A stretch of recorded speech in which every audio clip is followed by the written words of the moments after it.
All right, so you're ready for this. Today, we're diving headfirst into Australian politics. Always ready for some political drama. Well, get this.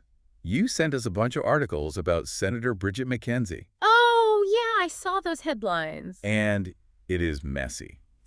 Apparently, she was all over Prime Minister Albanese about those Qantas flight upgrade allegations, remember? Right, accusing him of getting special treatment. But now, the tables have turned. Oh, this I gotta hear. Turns out, McKenzie might have a few skeletons in her own closet when it comes to flight upgrades. No way. Is this like a political boomerang situation or what? Exactly. It's almost too perfect. McKenzie was demanding Albanese be hauled in front of the Senate. Wanted him to explain all those alleged favors from the former Qantas CEO, Alan Joyce. Yep. And she even suggested it was all connected to that whole Qatar Airways debacle.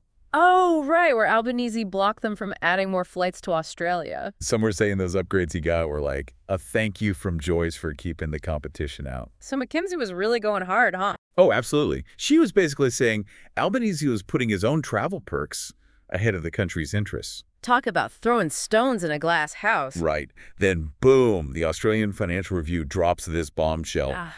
McKenzie herself might have failed to declare over a dozen flight upgrades. Get out of here. I'm serious. And not just from Qantas, but Virgin Australia, too. Okay, hold up. So she was criticizing Albanese for getting upgrades. While potentially doing the same thing herself. Ouch.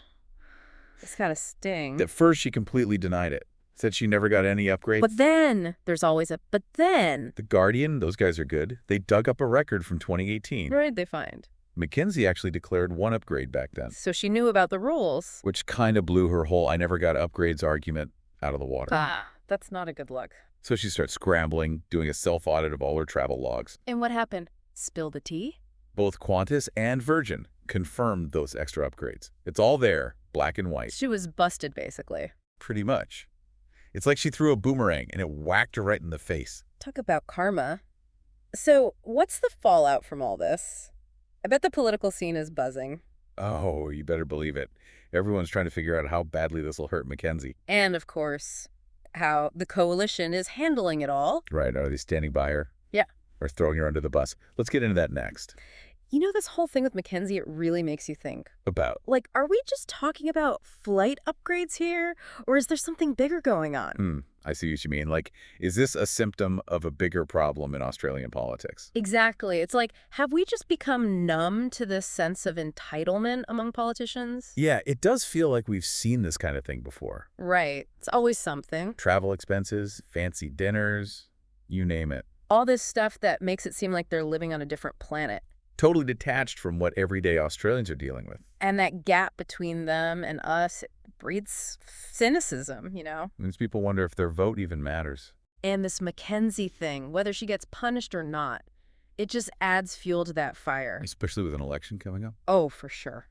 This is going to be a weapon for both sides. The opposition will be all over this hypocrisy angle. And her own party will be trying to sweep it under the rug. Yeah, point the finger back at Albanese. Classic political maneuvering. It'll be interesting to see how it all plays out. Yeah, this could really shake things up in the lead up to the election. Definitely adds another layer of drama to an already unpredictable race. And what about McKenzie herself?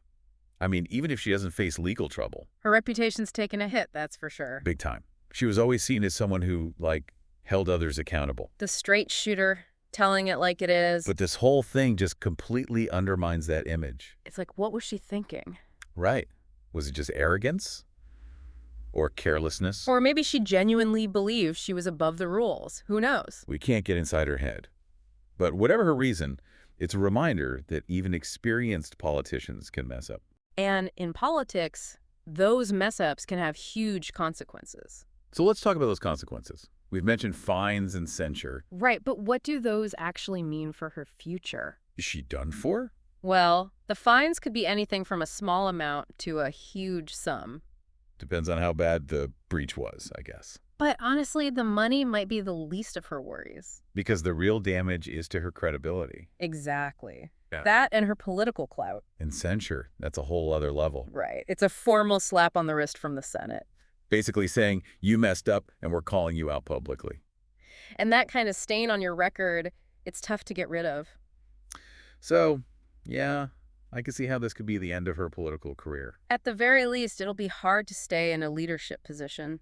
And forget about any future ambitions for higher office. This could very well be the end of the road for her. But it's not just about Mackenzie, is it? Right, this whole thing has sparked a bigger conversation. About transparency and accountability in Australian politics. Yeah, it forces us to ask some tough questions. Like, are the rules about these gifts and benefits strong enough?